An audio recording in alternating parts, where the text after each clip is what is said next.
May isang Pilipina na isinila sa kapis na anak nila Canuto at Dolores Fuentes. Bata pa lang ang anak nila ay nakikitaan na nila na interesado ito sa musika. At ito ay si Jovita Fuentes. Nang nasa kolehiyo na siya ay nagpe-perform na siya sa mga opera hanggang lumipat siya sa Manila. Siya ay nag-voice training kay Savina Fernani na isang Italian singer na nakatira sa Manila. Hanggang nakapag-aral siya sa abroad sa bansang Italy at dito na siya nagsimulang nagpe-perform sa mga operas sa iba't ibang bansa sa Europa. At noong 1955, tumigil na siya sa pagpe-perform stage at nagturo na lang siya ng music and arts.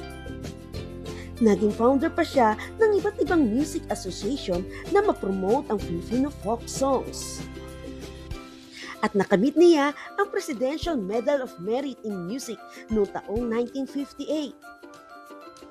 At binigyan din siya ng titulo ng Embajadora de Filipinas sa Sumadre Patria ng Spain.